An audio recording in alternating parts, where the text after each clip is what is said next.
Okay, hello, you guys. I am here. My name is Autumn. If you don't know who I am, my name is Autumn Martin. I am from Dallas, Texas. I have lived in Dallas, Texas all of my life.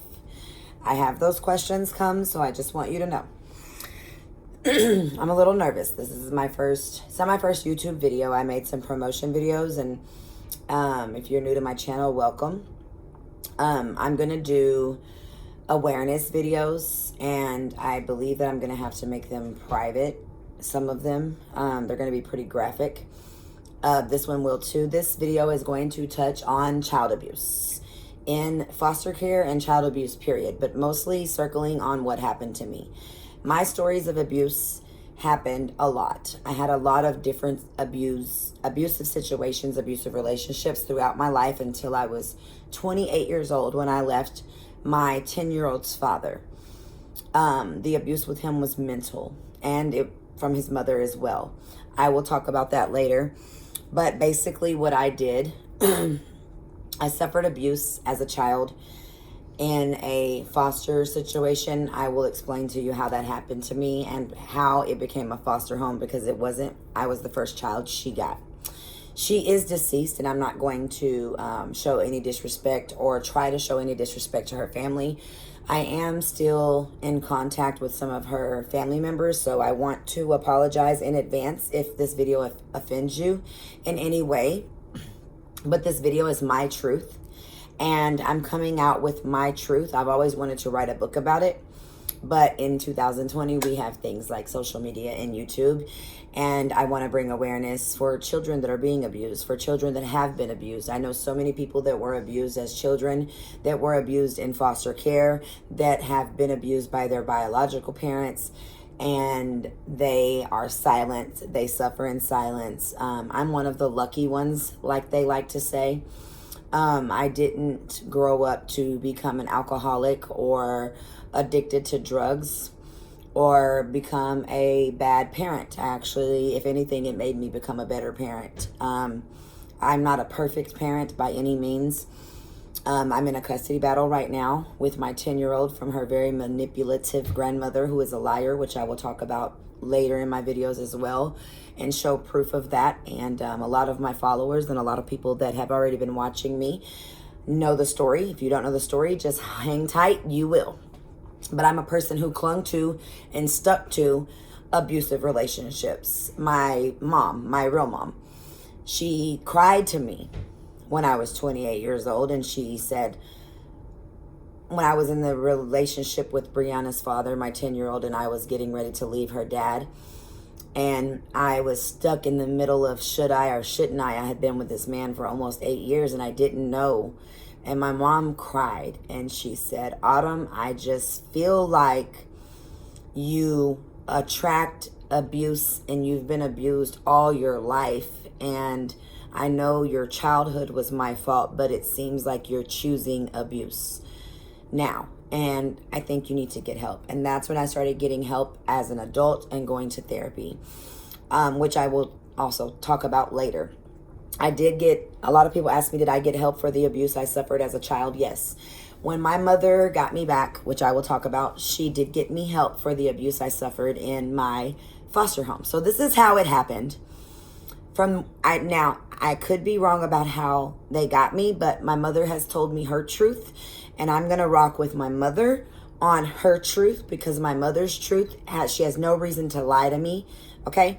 Some people tell the story very different, which is also abuse. If you lie to a child about how things happen, it's abuse. Let me explain my understanding of that and why I see it that way. 9 times out of 10, when a child asks you a question, they already know the answer. And if they don't know the answer and you lie to them, when they find out later that you lied to them, whether it's a year later, 2 years later, or when they're grown, they're going to be mad at you that you lied to them. So I think it's very important in me as a mother to not lie to your children. Let me just say I have 2 children, my older 2. I have a total of 6. 1 didn't make it after birth, and then 5 living children, which I will tell you the story of each child. But my oldest 2 children, I'm very, very proud of them. They are almost adults. The other ones are babies.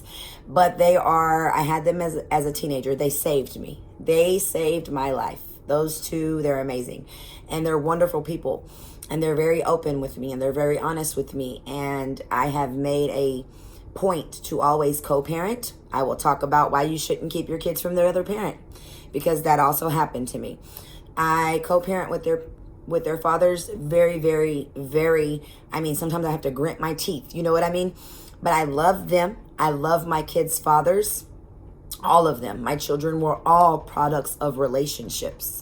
But I have a problem keeping relationships because of the abuse I suffered. I do know that. And I'm actually in therapy right now. And I'm working on that right now because, and if you've known me all my life, some of the things that I'm going to come out with will make sense, especially if you knew me during my junior high years, even my elementary years when I first moved to North Dallas and you met me. A lot of the things that I'm about to come out with, you're going to be like, well, that makes sense on why this or that happened or why she did this or that or whatever. Because I was a juvenile delinquent, I stayed in a lot of trouble, and I was a runaway. Okay, so here we go. So how the people got me, they were my babysitters when I was a little baby. My brother and my sister were 8 and 12 years old, 8 and 11 years old, almost 12 when I was born. My sister has Turner syndrome. If you don't know what it is, look it up. And my brother needs a lot of therapy himself from things that he went through that I didn't witness and I wasn't around, because he was with my mom a lot and with our biological father a lot. For me, my biological father and my mother were married. They were no longer married when my conception happened. My dad was married to another woman, and my dad was visiting my mother to see the kids, right? And they had an entanglement. It's 2020, and Jada and August Alsina and Will Smith all talked about this entanglement, so it's a huge word right now. So if you're watching this 30 years from now, that's why I use that word. Okay, so they had this entanglement, and they had me. And here I am. My mother had been told that she could not have any more children.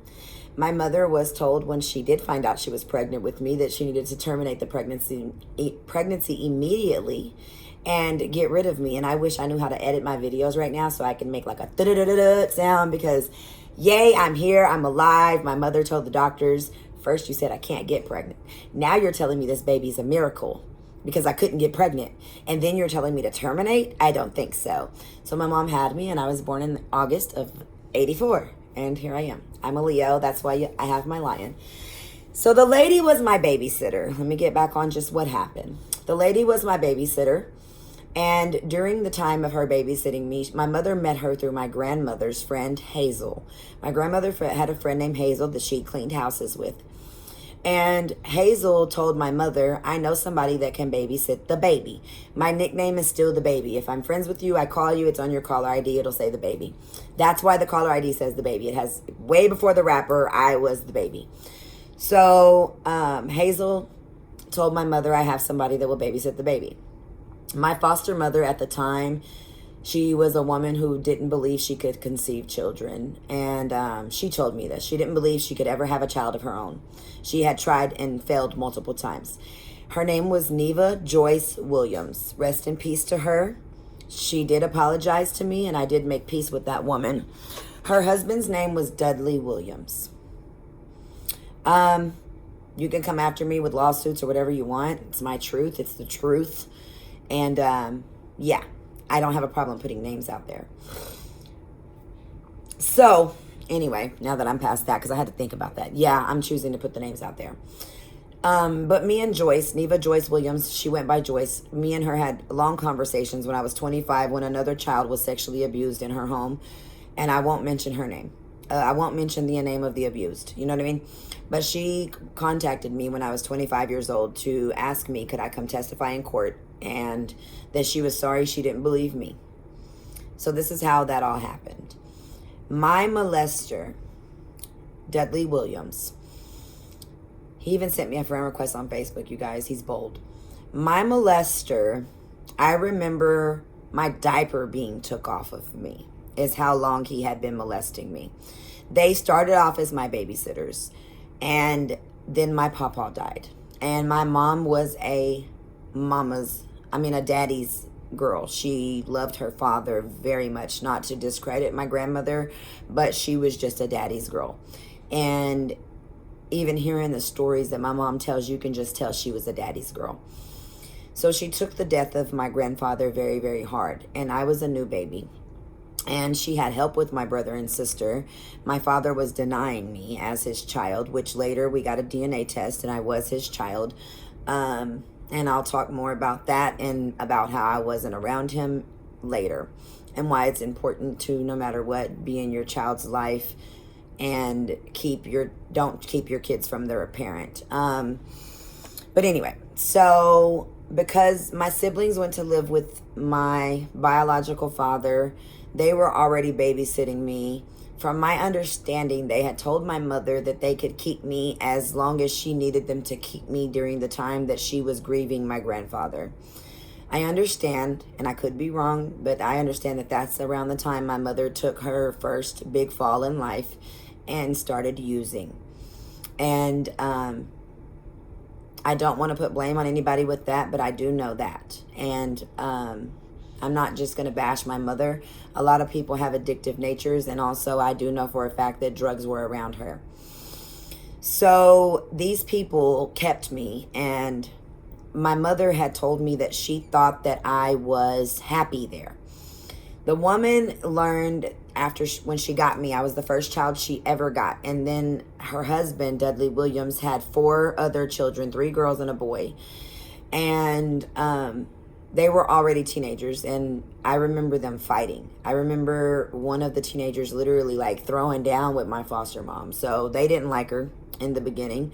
In the end, they respected her.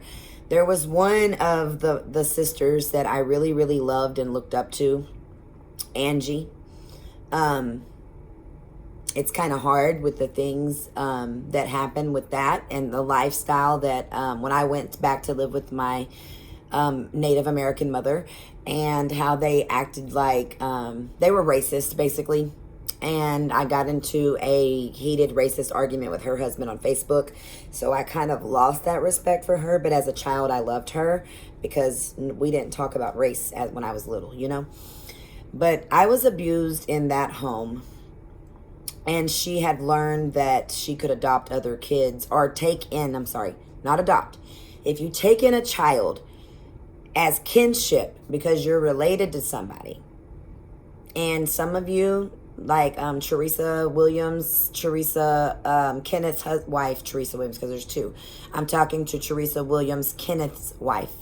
I love you, and I've told you do everything you can to get your granddaughter out of the custody of Dudley, okay? And if you need to use this video, you can, because it's the truth, and I have no problem telling it, but I don't know what else to do. So, because Dudley he has a new wife named, I'm not going to bring her name up, but he has a new wife, and they just got custody after calling CPS on his brother, and that's a chain reaction. So this is what happened with Dudley and Joyce. They realized that they could get food stamps, child support. My mother and my father paid child support. I found out my father paid child support to that woman until I was 18, and I left her home when I was 9.5 years old. Okay? I was almost 10. I was like 4 months away from being 10 years old. I found out that my biological father paid her child support, and because him and my mother didn't communicate, he thought that my mother was getting the child support once she got me back. So it's important to communicate, okay? And it's important that your kids know their parents. I can't stress that enough, because if my dad would have known me or been in my life, I wouldn't have been abused the way that I was abused. I was abused physically, mentally, emotionally, and sexually. Now let's get into that, but first I'm going to tell you how Joyce got other children. She would call CPS on family members. She called CPS on Teresa Williams. She called CPS on her, and she had 3 children at the time that came to live with us, 2 girls and a boy. She called CPS and told them about their living conditions, which weren't the best. They didn't have running water at the time. I remember going over there, and they didn't have running water. And she called CPS, and then when Teresa came to her house crying, CPS came to my house, and I didn't have running water. They didn't remove the kids right away. There was no drug use. And my foster mother said, "Oh my God, who would call CPS on you?" She called them. I witnessed her do it. She also called CPS on one of her husband's daughters. I won't mention her name, but she had a daughter and a son. She attempted it, but it didn't work. CPS didn't remove those kids. There was another daughter that kind of stayed up under my foster mother and clung to her, so she never got CPS called on her. And I don't know if she ever called them on my favorite sister, Angie. I don't know. I never seen that. But if CPS did get called on you, Angela, it was her.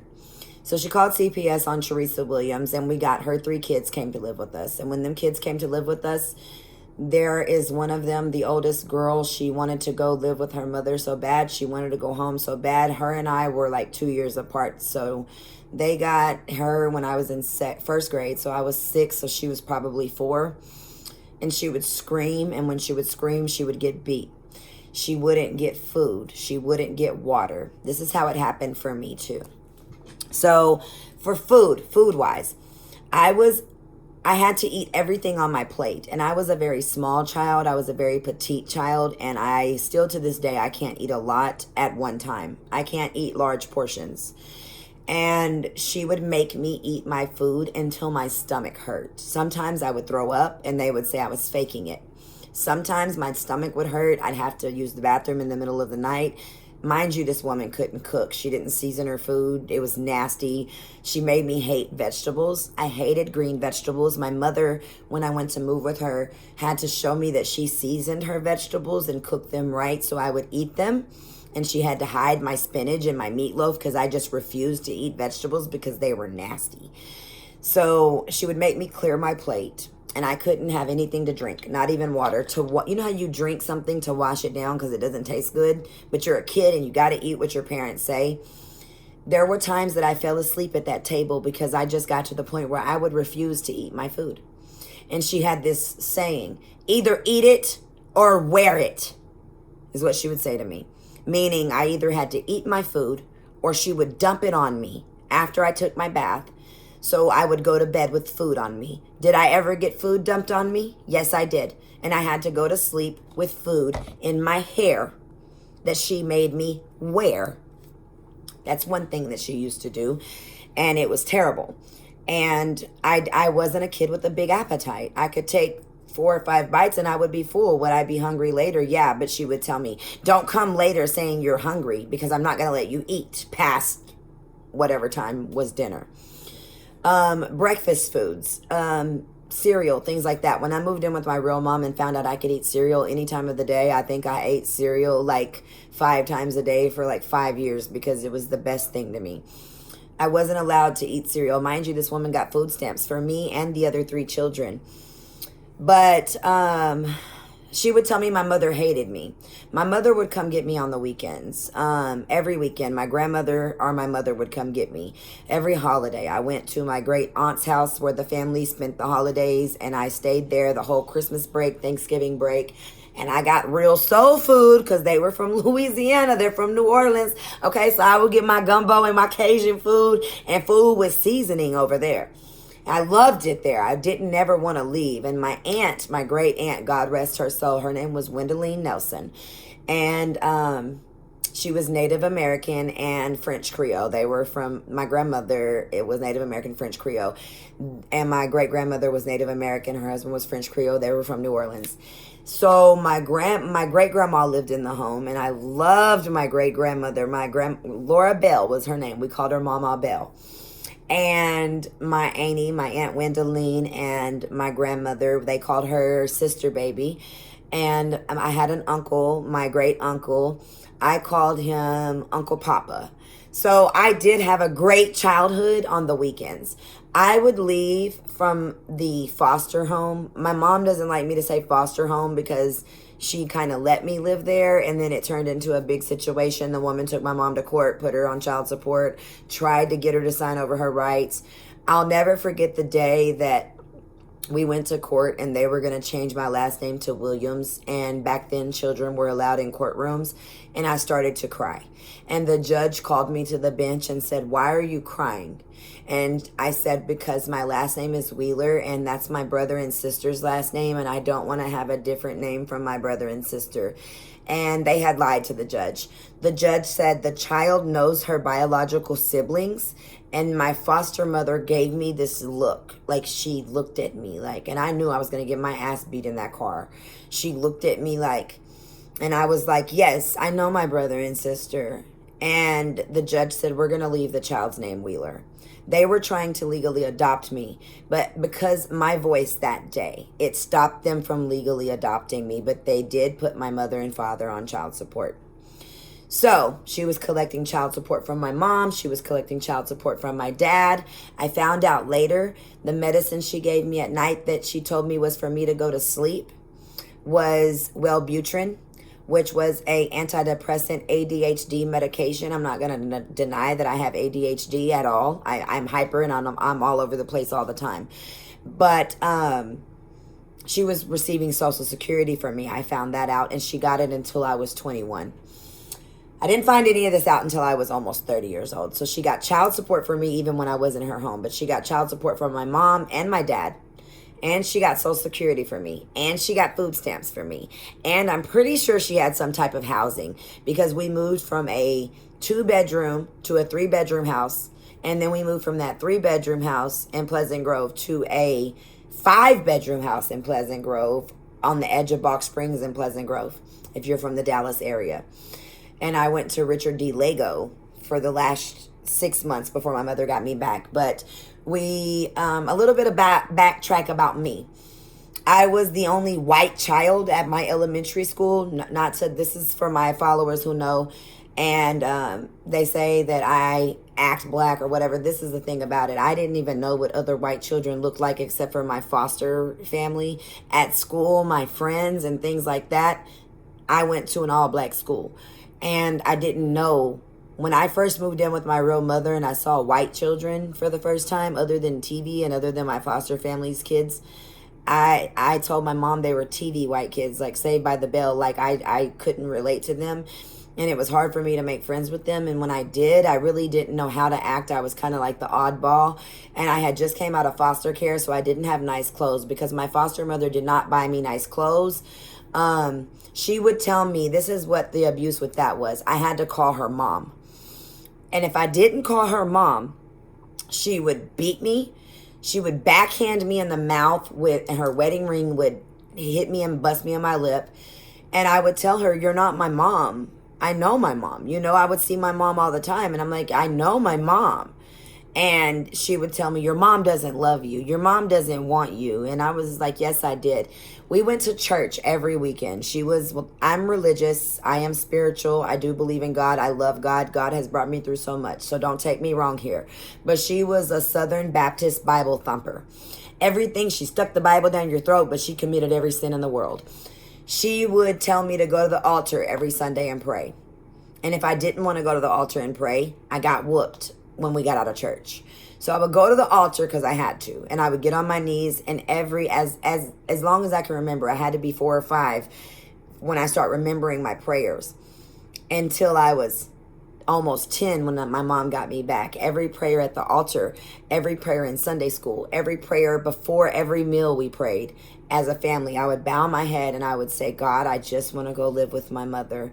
God, please let me go live with my mother. I had the faith in God that was so big as a child that my faith in God now will never, ever, ever, like my mom even, and my mom is somebody I admire so much for her faith in God, my real mom. She loves God. She doesn't believe you need a church or a church family or a communion or a congregation, or she just says, as long as you are the whole, there's the Son, the Father, and the Holy Spirit. The Holy Spirit is your spirit. It's in your body. And as long as you talk to God, and her favorite scripture is, where 2 or more are gathered in my name, my presence is there. So my mother would ask me to pray with her sometimes. And I admired my mother so much because I used to hear her praying in the bathroom on the weekends when I would go visit her. She'd be in the bathroom talking to herself. And as a kid, I was like, she's talking to herself. And I was the kid who was the ear hustler. I used to put my ear up to the door. That's how I knew, too, that my foster mother used to call CPS on people. She did it in front of me with Teresa, but she would do it to other people.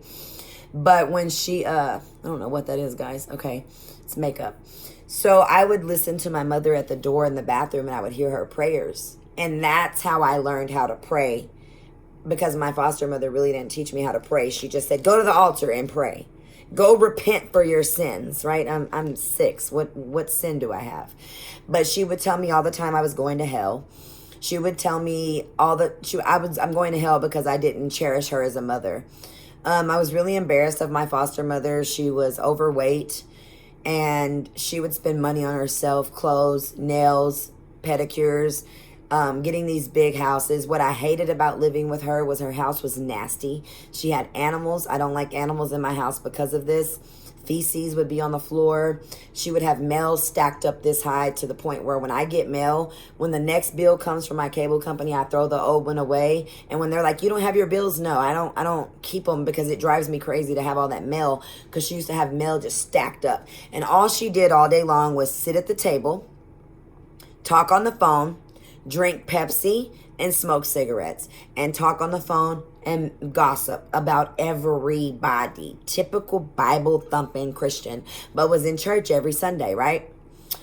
But she would tell me I was going to hell because I didn't want to call her mom, because I was disobeying her, because she was my mom and you are to obey your mother and father, da da da. But she wasn't my mother. And one day I told her, I'll never forget this day. I was about 7. I told her, "You're not my mother." She grabbed me by my neck. We had a staircase. We lived in a 2-bedroom townhome that was upstairs, downstairs. She grabbed me by my neck and threw me down the staircase. And then she made me scrub the kitchen floors with a sponge. She made me wash the dishes. And I'll never forget that day. I had some oatmeal, and the sprinkles that you put on cupcakes. I don't know why, but I sprinkled them into the oatmeal. I'm 7. She sat there and made me eat all that oatmeal that I had cooked and that I had put into that pot, and made me eat it. We had moved into a house later, and she put a camper in the backyard, one of those things you put on the back of the truck, and I made it my house, and I would take food to it and hide food in there so I could eat when I was hungry, because she wouldn't let me eat when I was hungry.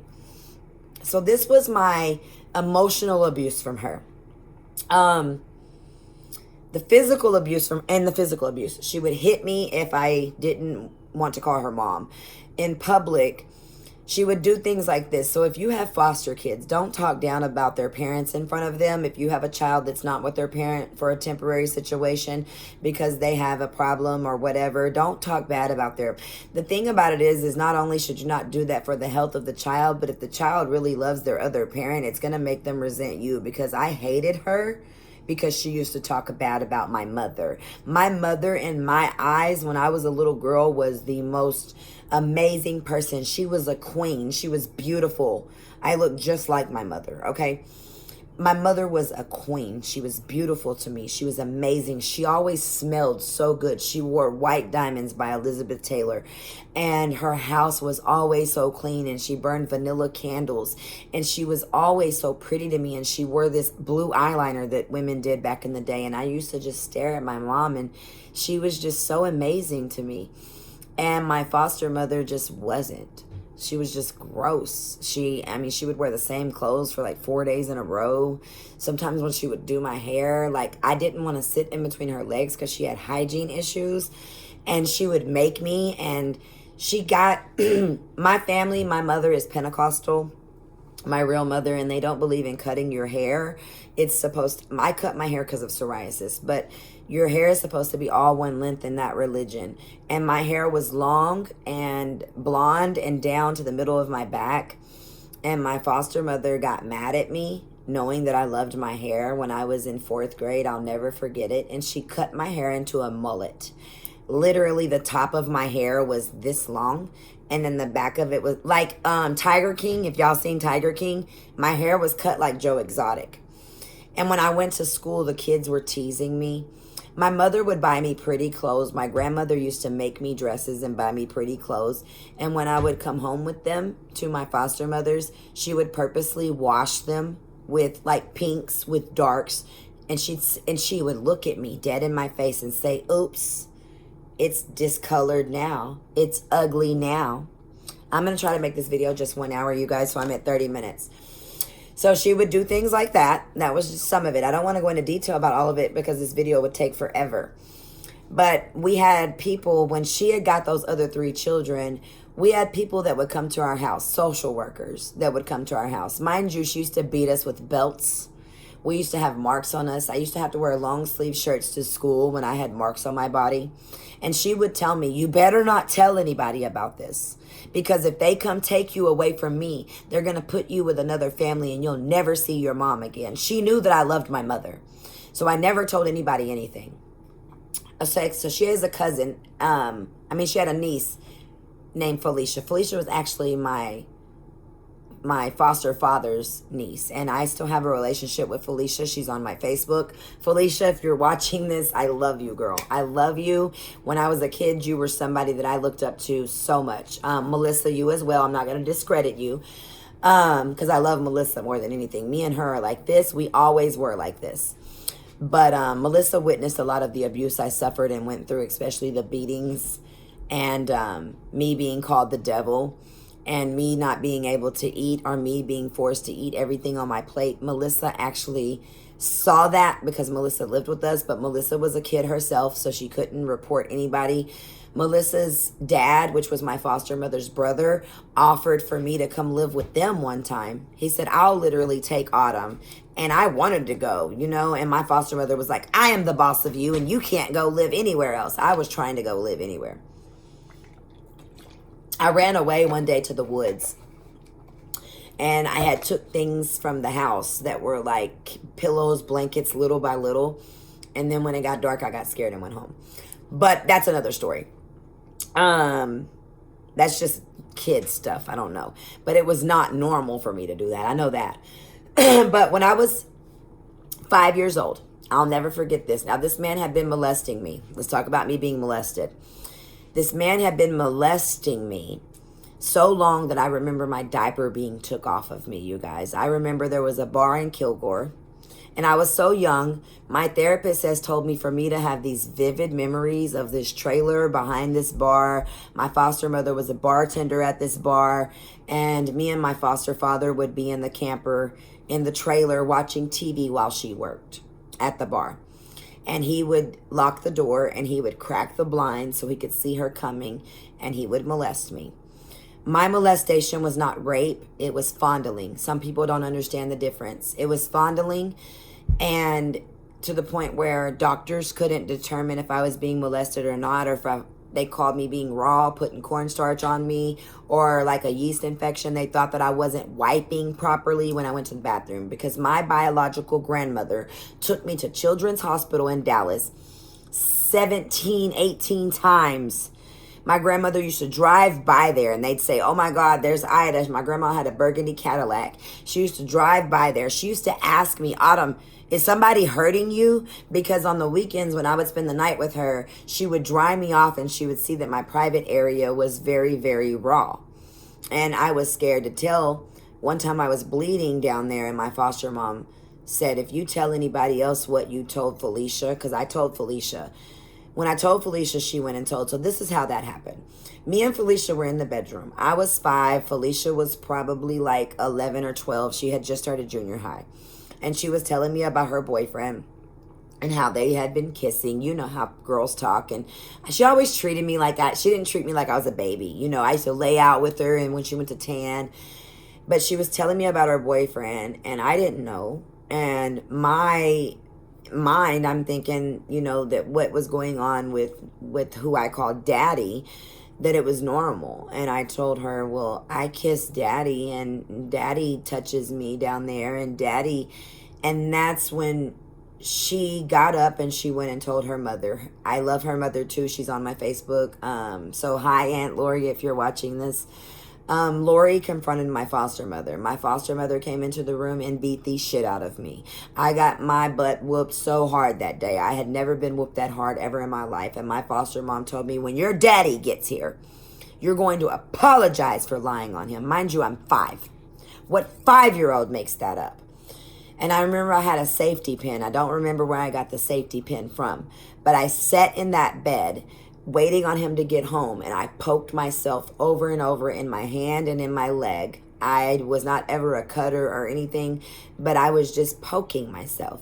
And I was mad at Felicia for telling that I told, but she did the right thing. I was a kid. And I got whooped again. She gave me another whooping and said that I was making it up. And then when my molester got home, he cried And he said, why would you tell them those things? And I'm sorry. When nobody else was in the room, he said, I'm sorry. And then he cleaned it up that you feel that way. But he did pause. I'll never forget this day. He never touched me again because he knew that my ass was going to run my mouth, okay? But he had a nephew named Ricky who did. He molested me. He had, I forgot the other nephew's name. It wasn't Ricky's brother. There was somebody else. I forgot his name. But he molested me as well. I felt very disrespected when what would be my brother-in-law got accused of maybe touching me. My foster mom was trying to say because he lived with us, and I screamed no because he would never do that because my foster mother knew I was being molested, right? I told her it was her husband, right? She was trying to blame it to somebody else because she was scared I was going to tell my grandma. She told me, if you ever tell your grandma that, they're going to take you away from us, and you're never going to be able to see your grandma and your auntie and your mom again. My auntie was my great aunt that I told you I went to on the holidays. So I didn't tell anybody. I was scared. And then she started being more mean to me, more horrible to me. She would make me sleep on a bed with no sheets. She would pick out my clothes for school, mix match on purpose, and I was really big on matching. On days that I had acted good or done good, she adopted fostered these other 3 kids. She's getting a check, a kinship check. I found out kinship checks are $2,000 per kid in Texas. So she had 3 kids, so 2, 4, 6,000 plus the child support for me, which would have been a total of like 600 plus food stamps for all of us. Right? So altogether, she's getting about $10,000 a month for all these kids. And she was calling CPS on more family members to try to get them. I remember church members. I don't remember their name. They were trying to take one of my my only foster brother, and let him go live with them.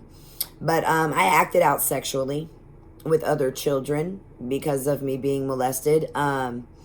There are so many other things that I did because I was molested as a child and I didn't know in that home that what was going on was wrong. And later in life, I still stuck to abusive situations. My mother ended up getting me back when I was 10, of course, but I did self-abuse as well. Not hurting myself or anything. It was just kind of mental. Like I blamed myself for a lot of things, and I formed toxic relationships instead of healthy relationships because I didn't feel worthy. I became a stripper because I felt like the only way for me to be admired or to be loved was for me to be looked at in a sexual image. And I know that. I know for a fact that I used to think the only way I'm going to make it in life is to use my body. And the fact that I developed into a very beautiful young woman with a very nice shape. And I've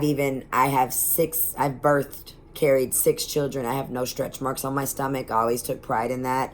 My boobs still sit up, so I always thought that the best thing for me was to be sexualized because I was sexualized as a toddler if he was taking my diaper off of me. So my foster mother calls me to tell me that, when I was 25 and I got away, that she was sorry for all the abuse she did and da-da-da-da, and asked me to come to court and testify. And I told her there was no point because there wasn't, because you didn't listen to me. And they ended up putting that girl. There was nothing wrong with my sibling, my foster sibling that got... They wanted her to get named mentally insane so they can continue to collect the Social Security check on her even as an adult. Her real mother didn't even know. She was grown. My foster mother was still collecting the Social Security check for her. She was grown. My foster mother had got remarried to a man named John. And they put my foster sister into a state hospital, Terrell State Hospital in Texas. And I knew where she was because I was talking to my foster mother. And like I said, I forgave her. I came to peace with her. This is just me coming out with my truth. When I got in contact with the kid's biological mother, my 3 foster siblings' biological mother on Facebook, she asked me, she came to my house, sat down and visited with me, her daughter, and her husband, my Uncle Kenneth, and I still call him my uncle. He never abused me. And my Aunt Teresa, I always will call her my aunt, and their daughter, Joanna, came to my house and asked me did I know where she was, their oldest daughter. And I did. She was in Terrell State Hospital, and I told them, and they went and got her out. So I did good by telling. But she was placed in that hospital so they could still receive Social Security for her, still receive food stamps for her. And they said she was crazy. She wasn't crazy. She was abused physically. If we didn't call her mama, we got our ass whooped, right? We got beat for everything. We got beat if we touched cereal. We got beat for everything. But we would get prepped. Social workers would come to the house. This is where I want my social workers to pay attention. Social workers would come to the house where she had these foster kids. I wasn't considered a foster kid because she got me differently. But social workers would come to the house, and she would have a conversation with us before they got there. She would clean the house.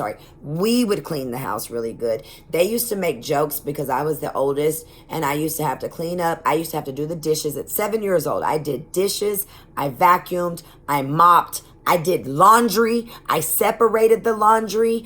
I changed diapers of the youngest child. I made baby bottles. I rocked those kids to sleep. Anybody who knows me on this YouTube video can come in the comments and tell you people used to, either they called me a little mama or my foster mother called me Cinderella. And my foster mother my biological sister was overweight. And my foster mother would tell me, you're not going to be beautiful when you grow up. You're going to be ugly. One of my foster sisters that was the man that molested me's biological daughter, used to say this too. And I just think it's funny how she grew up and she's not attractive. And she looks really old. Because of the things she said to me. But she said, you're going to be ugly. You're going to be fat and ugly like your sister. And they would call me Cinderella. Like, literally, the abuse had, like, domino affected to one of my foster sisters, just one of them. And she hates me to this day. Her husband passed away recently, and I said a prayer for her, but I have inboxes from him where he was like, I can't even be your friend on Facebook because she thinks I'm looking at you, and I'm not, because I liked one of your pictures, and that really hurt my feelings. But anyway, that's neither here nor there. She was always jealous of me as a kid, so it don't surprise me. But she used to throw stuff on the floor and be like, pick it up, Cinderella. Now, this is not abuse that I went through temporarily. I went through this from a child all the way until I was 10 years old. One thing I can say about that foster sister who was mean to me, one time I fell off of a horse because the saddle fell off because I didn't put the saddle on right, and I was trying to show off that I could ride this horse real good. And I got knocked out, and when I woke up, she had carried me from the middle of the street to the couch and had ice on my head, and she was crying. So I know that deep down inside she really loved me, but she treated me like she hated me, and I feel like she treated me like she hated me because she was feeding off of the energy from my foster mother, if that makes any sense at all. So I don't fully blame her for everything, but I did suffer abuse at her hands too, from, emotional abuse, mental abuse, because of the things she used to say to me. But when the social workers would come, we would get told what to say. We had to clean the house, and they would sit down and say, how is everything? Everything's fine. And they would ask us, do y'all need anything? No, I'm good. And I had to act really happy. And they would talk to the other kids because, of course, they were really placed by CPS.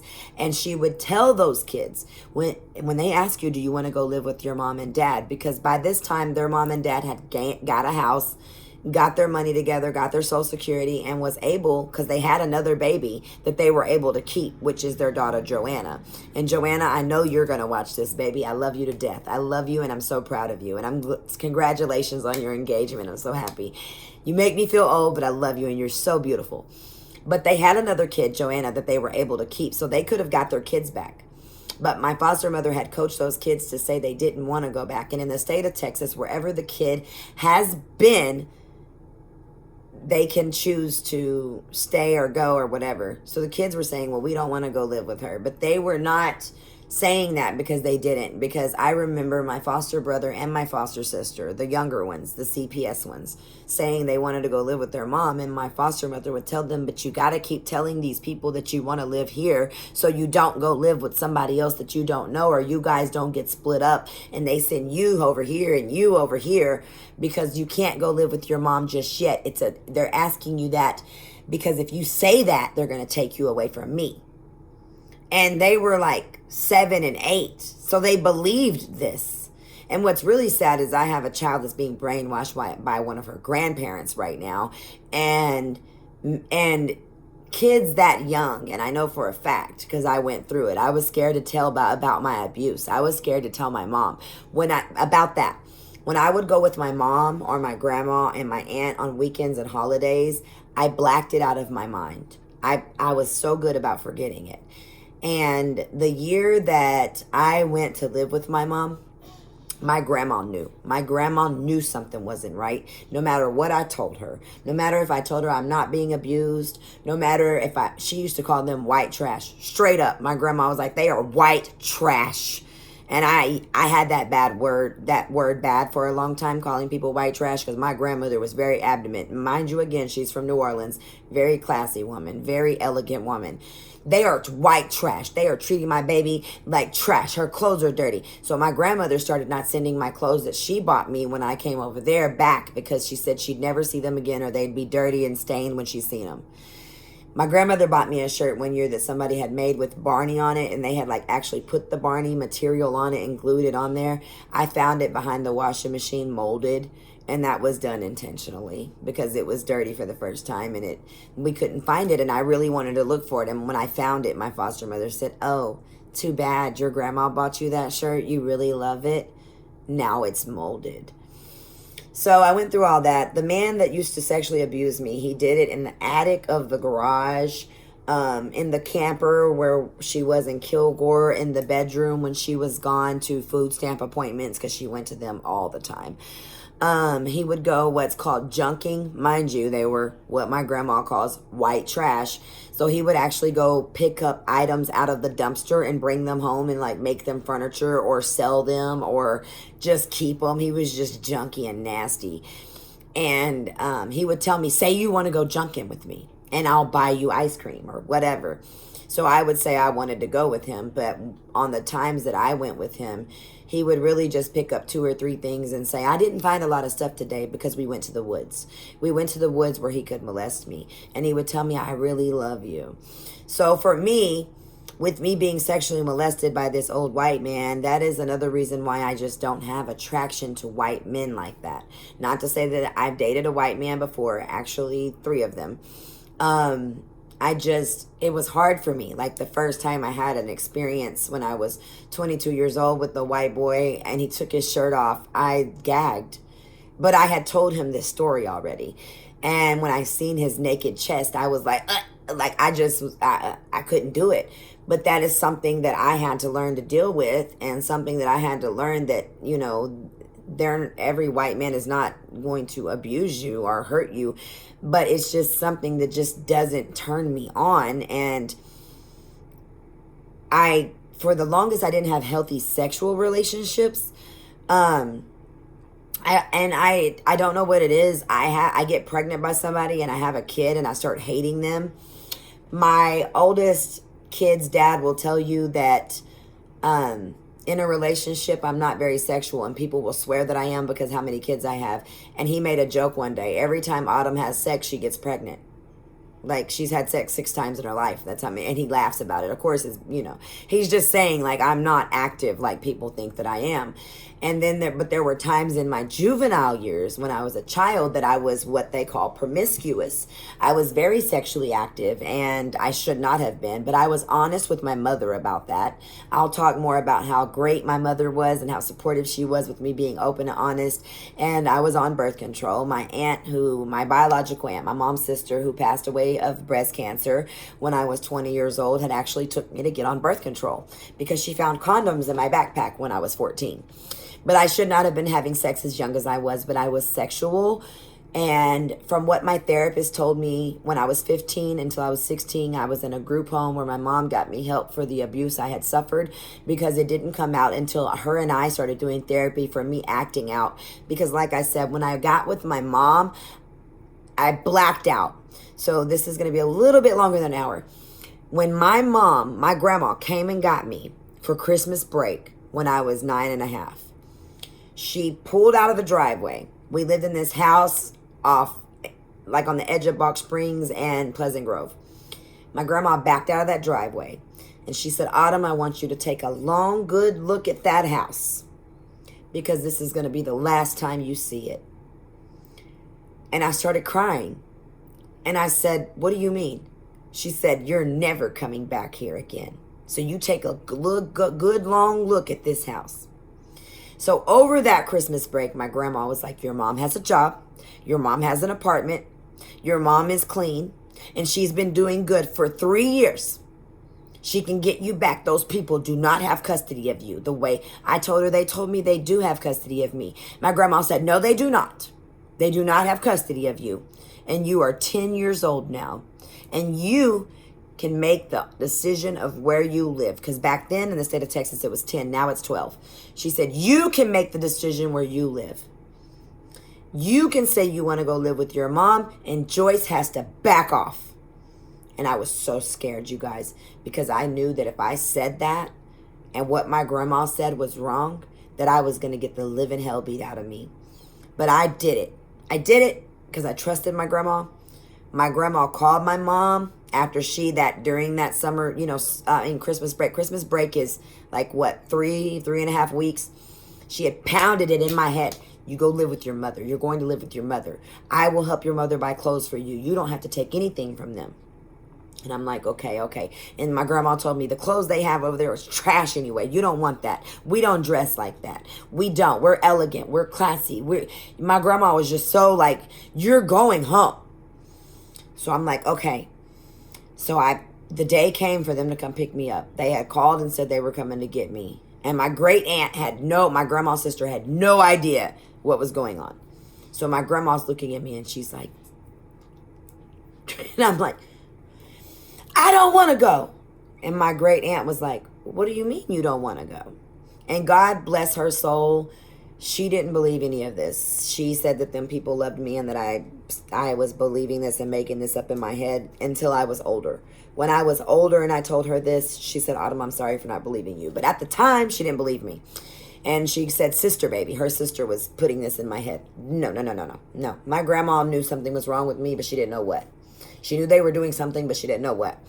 But my grandma's like, you need to speak up. So I'm like, I don't want to go. So my great aunt, she calls my mom. That's the first thing she did. And my mom, at the time, she had been with my stepdad since I was 4. So I seen him all the time. And my stepdad was cool as shit.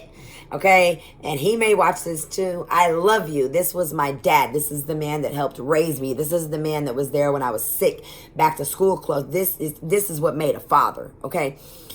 He wasn't perfect. But he was my dad. So my mom is on the phone and she's like, well, I don't know. I got to talk to Chris. And, I hit her out of nowhere with it. So she hung up the phone. For a long time, I was mad at her for that. Like, why did you have to ask Chris? But I think she had to, collect herself. And I was a kid and she didn't know what to say. So she called me back and she said, okay, Autumn, you want to come home? You want to come live with me? Okay. Are you sure? Yes, Mama, I'm sure.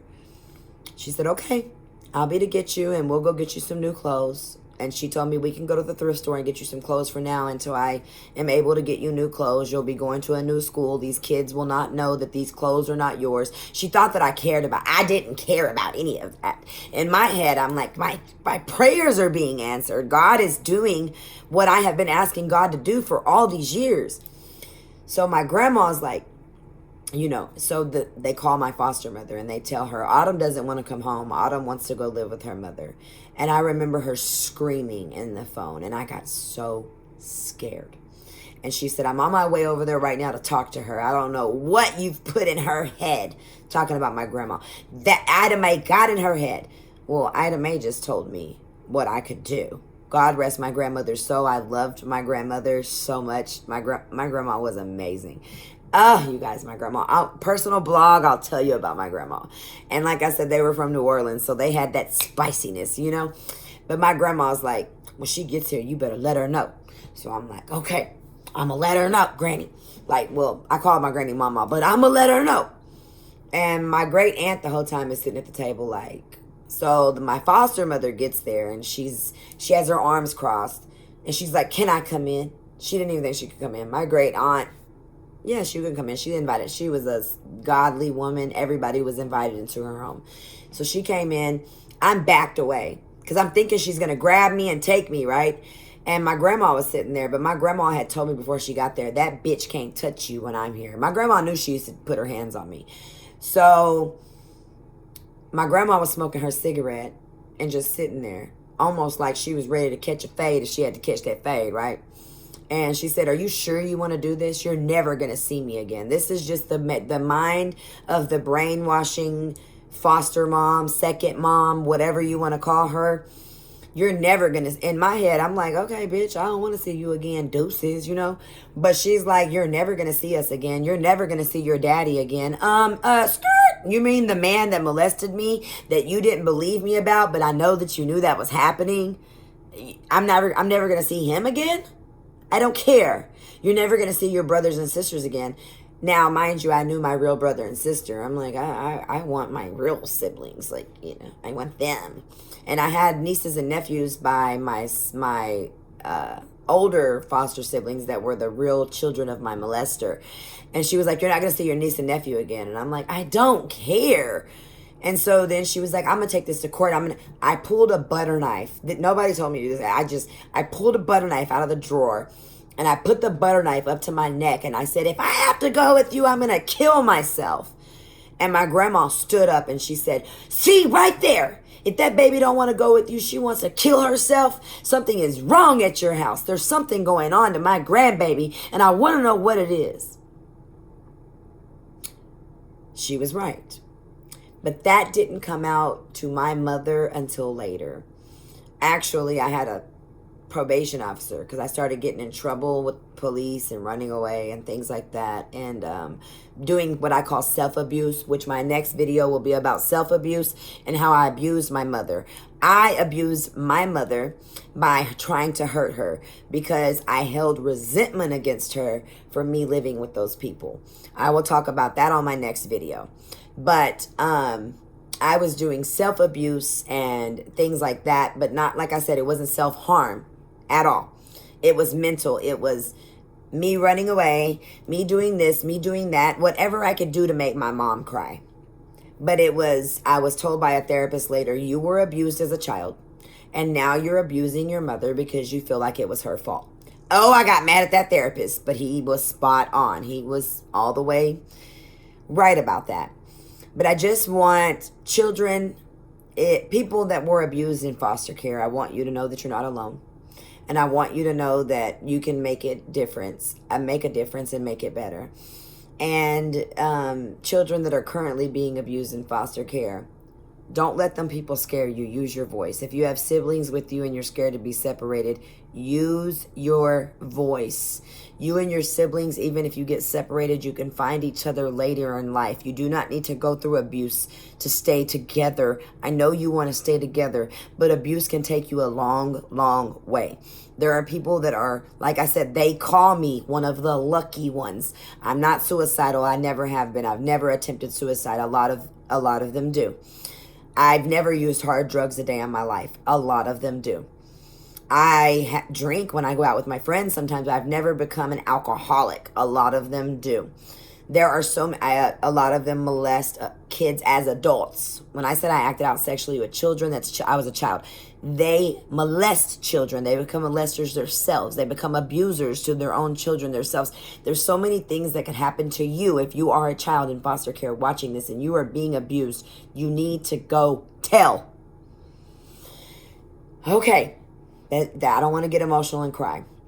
If you're a social worker and you go to foster homes and a kid is telling you that they're being abused, listen to the kid.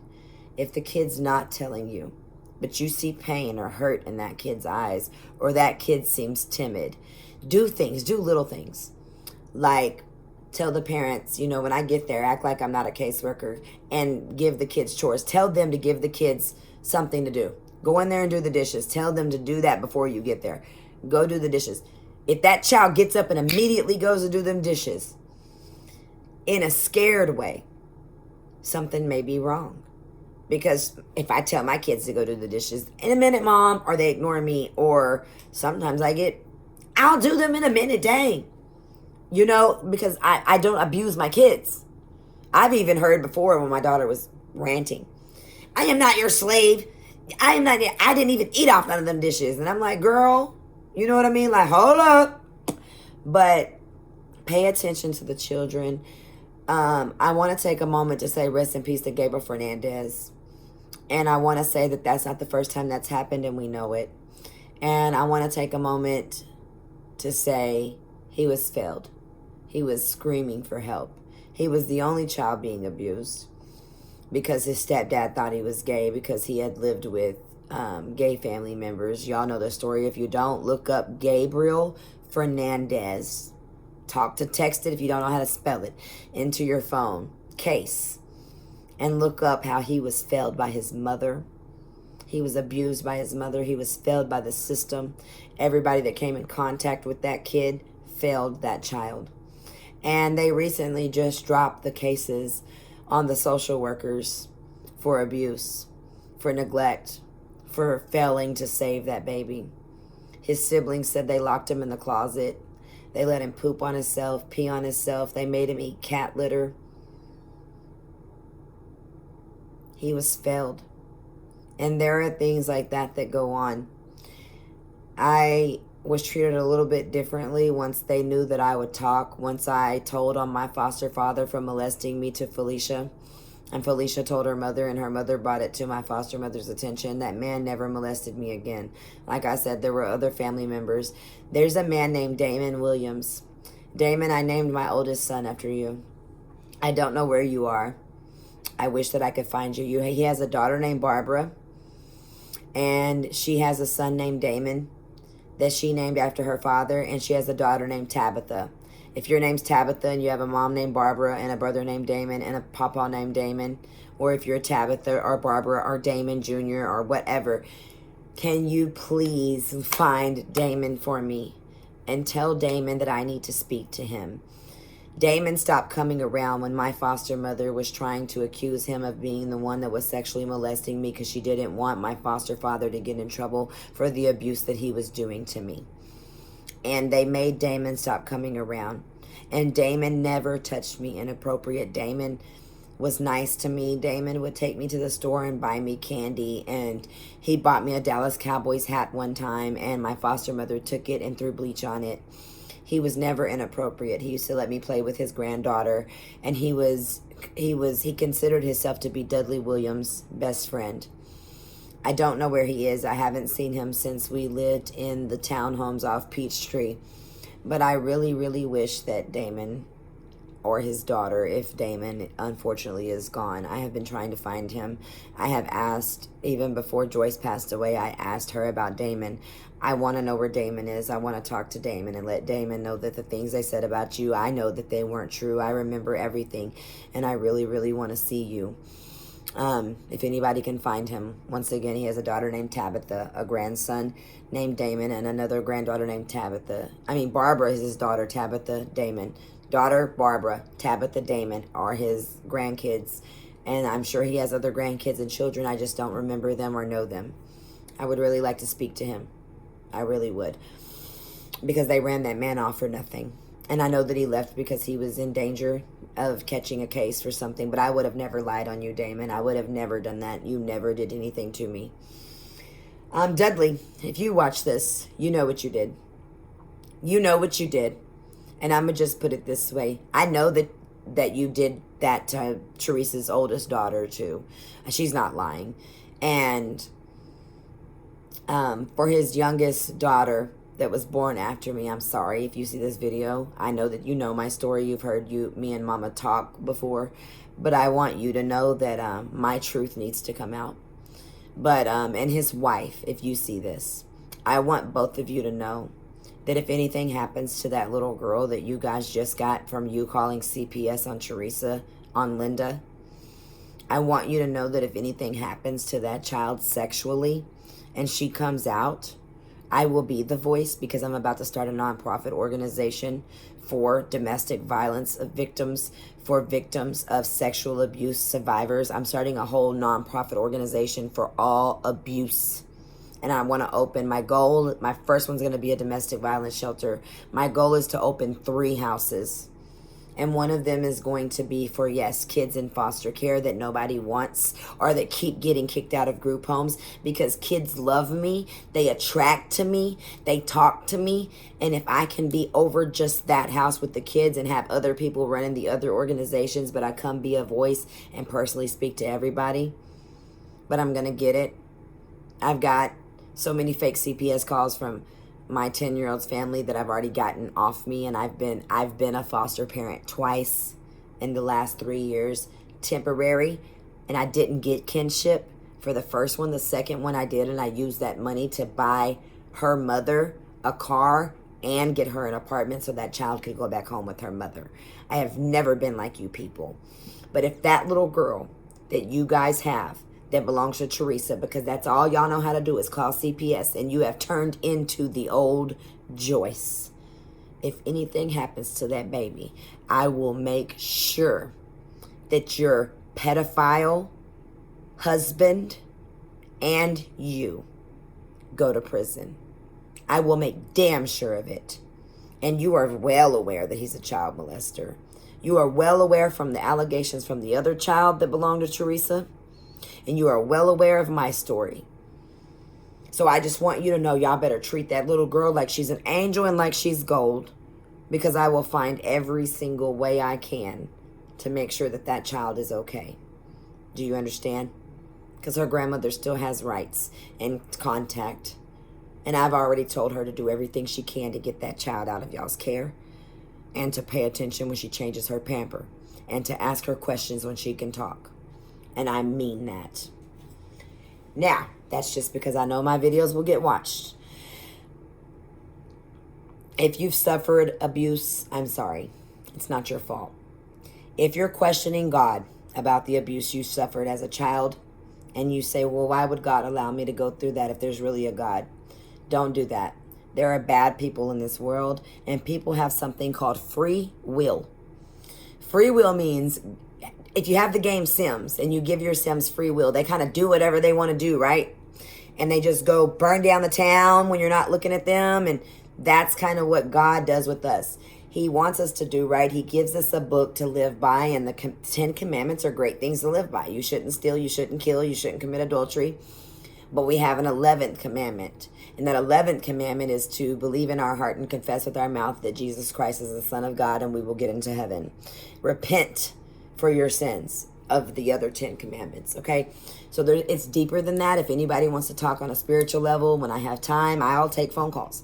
But I want you to know that God never left nor forsaked you, and he never left you in those situations. And for whatever reason that it happened to us, it happened to me, and I didn't lose my faith in God. And I'm not telling you to believe in God if you don't. I just want you to know that there are evil people on this earth. This earth is hell. This earth is the devil was cast out of heaven to earth. And his people that do work for him and that are evil and that are full of sin, like people who sexualize children and molest children and rape and kill and all of that. They exist and they're here. God was with you when that happened to you, when that person's free will decided.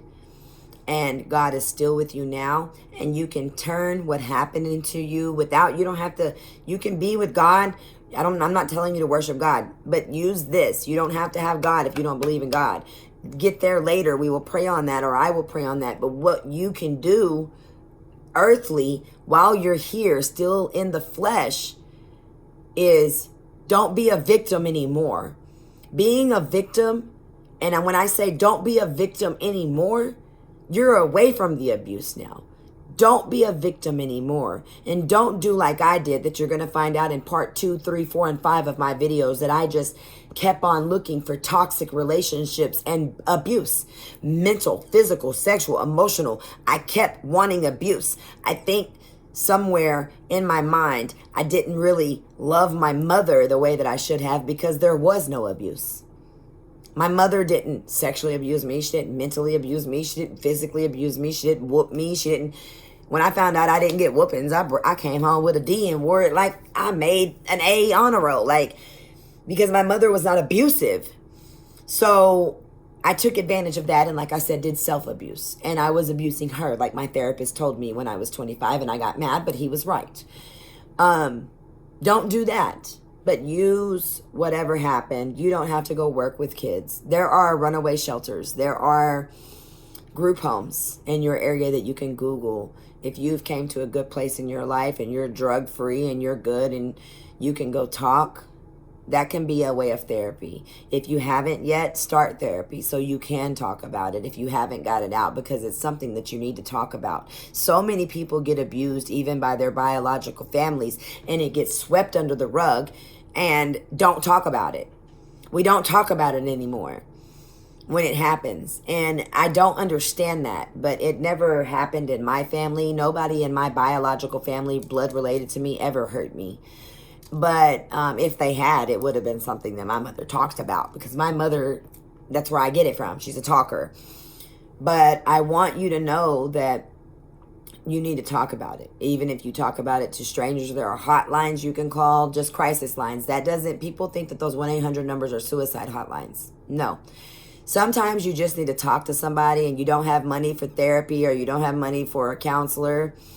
And there's those 1-800 numbers, and those people don't listen to the other side of the person's story and your side to come together and say, you're wrong, you're right, y'all need to come to a common ground. They just listen to you.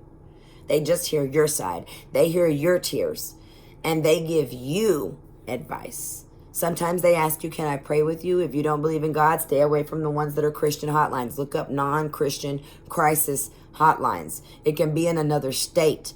The person on the other end of that phone that's going to answer, and I have called them before. I've sat in my bathtub and called them before. Called them and just listen. I wasn't suicidal. I didn't have to talk to them about suicide. I called one time when I had a friend that committed suicide. I called a suicide hotline to talk about how I don't understand why they did it. And they're going to hell is what I thought. And the lady told me there's an archangel Michael that committed suicide, and God forgave him and brought him into heaven because he had an evil spirit over him that he couldn't shake. Like they call it the term, they got a monkey on their back. So I just want you to know, if you have suffered abuse, make a difference if you can. If you can't, if you're not that strong, I get it. If you're still dealing and you don't have money for therapy, the 1-800, the crisis lines, those they're licensed counselors. They're not just people that answer the phone. The Christian hotlines are. Sometimes they're just people that give you godly advice.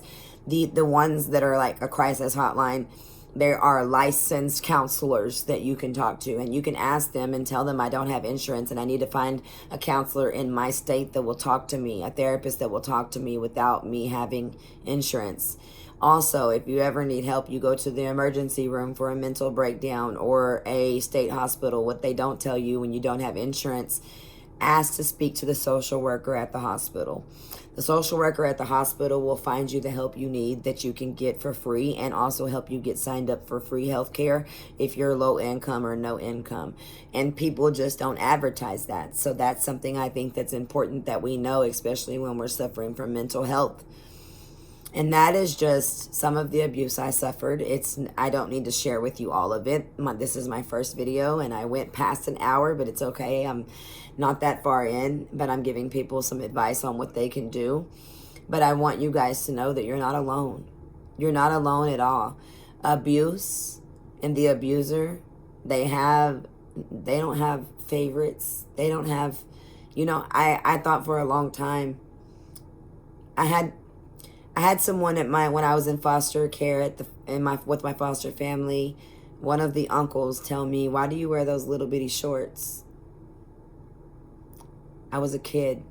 They were buying my clothes. But what does that matter? Stop sexualizing children. Because you see a little girl with shorts on, they make little shorts and the little cute outfits for little girls. Stop sexualizing the little girl because her mom fixes her hair up or puts a rag like this on her head and ties it up, and she's got on a scarf, and she's got on her lip gloss and her little earrings and her little shirt and her little shorts and her sandals, and she's like making her cute poses like these Instagram moms do, and you're like, I wouldn't dress my daughter like that, and I wouldn't, nah. Stop sexualizing children. Stop making it seem weird that we do that. Stop making, because I used to dress my daughter cute when she was a baby, and now that she's a teenager, she wears crop tops and her jeans, and people say, she dresses inappropriate. Stop sexualizing her.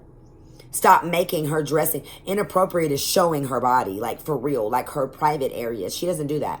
She wore a dress for her birthday last year that came all the way down to her stomach, but it covered her breast, and we had garment tape to make sure, and we tested it every way to make sure it wouldn't move. And she went to dinner with her mother and father and brother.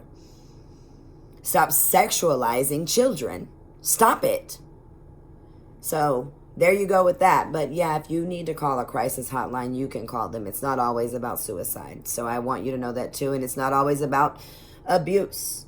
It's not always about suicide. It's not always about abuse. If you're having any type of crisis, you could be a single mom that doesn't know how to pay your rent right now. You just lost your job. You can call a local crisis hotline, and maybe they can lead you to the local. And I'm going to tell you the people that help single moms, because you might, you're stressed out, you're crying, you don't have anybody to talk to.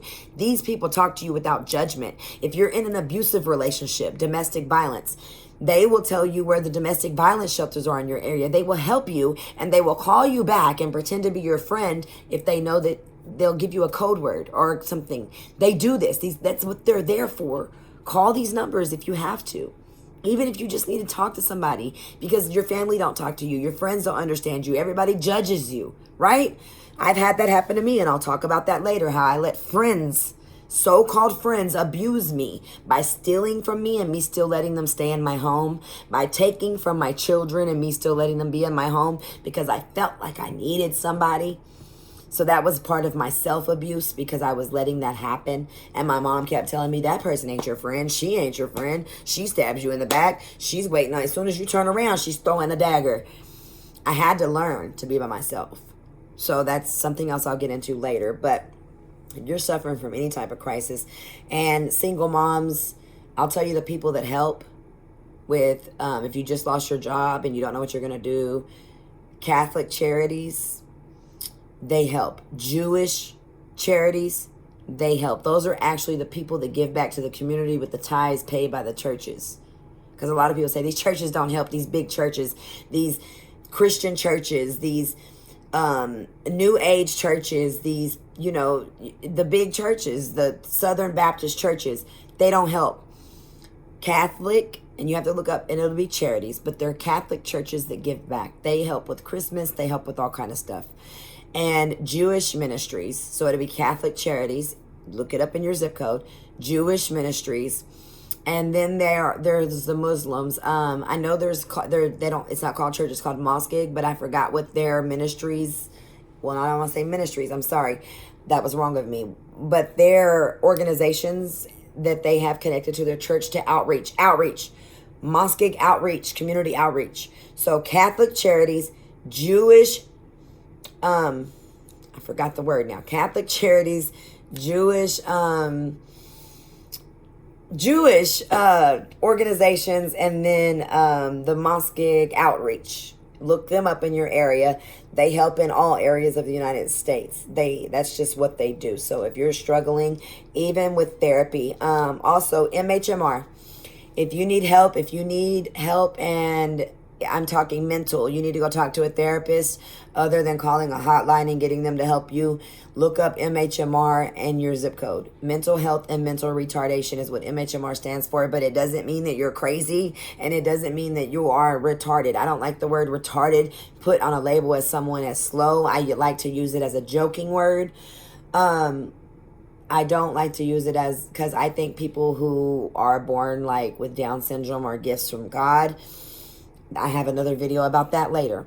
But MHMR, you can look it up. If you're having a crisis or you need help or you need to talk to somebody about abuse you suffered as a child or in foster care or with your parents, whatever, they will help you. They will help you for free. And if they believe, if you get prescribed any type of medication, anxiety medication, depression medication, anything like that, you can get a Social Security check. And you would talk to your local MHMR about how to do that. And as soon as they diagnose you with schizophrenia, bipolar, depression, regular depression, because they have bipolar depression, manic depression, clinical depression, any of that, and you get a prescription for it, you qualify for Social Security disability benefits, temporary. And if it's long-term, that's if your doctor keeps you on your medication longer than 3 years. And you can still work while receiving disability for depression. You can only work part-time, but you can still work. because they want you to go to therapy. And going to therapy will probably be the best thing for you. And you don't always have to go in person. They have Zoom calls, and they also have numbers that you can call that just say you went to therapy. 30 minutes a day, phone call. Or 30 minutes once a week, phone call. But there's my whole wrap on that and my information for the people suffering. And if you work with children, if you're a social worker, please, if you're a guardian of ad litem, children belong with their parents if they're fit. If a parent is drug-free and has a home for that child and loves that child and can provide for that child belongs with the parent. There is not a single person on the face of this earth who can love a child as much as your parent. That is the person that carried you. These people that want money or that collect money, or if you're collecting some type of money for removing somebody's kid or going to visit the kid, remove the children like Gabriel Fernandez that are really locked in closets. I had a fake CPS call on me one time when I was 25 years old when I first had Brianna. How convenient. And I told the CPS caseworker, there are children somewhere locked in closets, being beat, sleeping on the floor, starving, and you're at my damn door. And she said, how do you know there are children going through that? She was being smart. And I said, because I was one of those children and I was in the state's care, and CPS came all the time to that house to interview the other kids that were placed by the state, and they didn't do anything about it. And I was abused sexually, mentally, physically, and emotionally. And you're at my door, and my kids just ate dinner, getting ready to get in the bed, and they don't even wear the same clothes more than twice. So I'm wrapping this video up. I hit 1 hour and 21 minutes. I'm sorry I don't have like editing. I'm working on that for my birthday. I'm trying to get the camera that I need and the editing skills and to get my YouTube channel's name out there. My YouTube channel will always be named Purple Hearts and Unicorns, okay? Because we all believe, well, I do. I'm a unicorn. I am someone that's rare. Unicorns are biblical creatures, and I'm rare. And I have so much forgiveness and so much love in my heart. And I'm going to take you guys on my journey. It just won't be about awareness for abuse, on child abuse, domestic violence, mental abuse, abuse from grandparents to grandchildren, things like that. My channel will also be my personal vlogs. You guys will go with me when I get my veneers. That's happening in January. COVID kind of put that off. You guys will go with me when I go buy my daughter's car. You guys will see my personality like you do on my social media. If you're following me because you just genuinely love my personality. My cooking, people have asked me about my gumbo. My grandmother's from New Orleans. Trust me, I know what I'm doing. Okay, trust me. I did Kool-Aid pickles on TikTok. I'll do them on here. I know how to make homemade pickles with cucumbers to stuff them with shrimp and make them Cajun with hot sauce when you cook. It's going to be so much. It's going to be a fun ride. It's going to be joyful. But this first video was to bring awareness for child abuse because that's the first thing I think I need to speak on. My other videos that are older, you'll see a few that, like I said, I'm not deleting because they're memories. And I will also talk about drug use, and I will talk about overdoses. I will talk about gun violence. I will interview people. I have a friend that is a gay black man in America, and he got kicked out of his home at 16 years old and was homeless, and he had to prostitute that wants me to interview him. I know that I have to censor some of my videos. I know that I need some of my videos to be like and sound like the TV, so you'll be more into watching it. And I'll have my boing sounds and things like that. That's coming. Support me. Be a day one fan. Love me. And love the fact that, hey, you know what? Let me see if I can stand up on this thing. I'm just going to show you like this. Be a fan of the fact that I turned my ex-boyfriend's jeans into my jeans. And they're baggy, but they're cuter on me than they were on him. No. But I just want you guys to love me and love everything about me. And I want you guys to know my truth. If you were a victim of any of the violence I'm talking about, domestic violence, child abuse, sexual abuse, any of that, and you want to interview with me, I'm in Dallas. If you're not in Dallas, we can do a Zoom call. We can do FaceTime. I can keep your face off of the screen if you want to stay private and just tell your story to get it out there. And share. Go hit that share button. Go hit that like button. Go hit that subscribe button. And right now, I don't have the sound effects, but ding, ding, ding, ding, ding. Like, share, show hearts, love. And remember, Jeremiah 29:11, For I know the plans I have for you, declares the Lord. Plans to prosper you and give you a future. Remember that. Remember God has that plan for you. And remember you have your own free will. And let's be good people. Let's be good people. Everybody wants to be a good person. And your past doesn't define you. I love you guys. Thank you so much for watching. And I hope that this video helps somebody. And if you know a child that's being abused, call your local child abuse hotline and report it. Do not let these children go without. We have to be the voice for these babies. We have to. Bye, guys.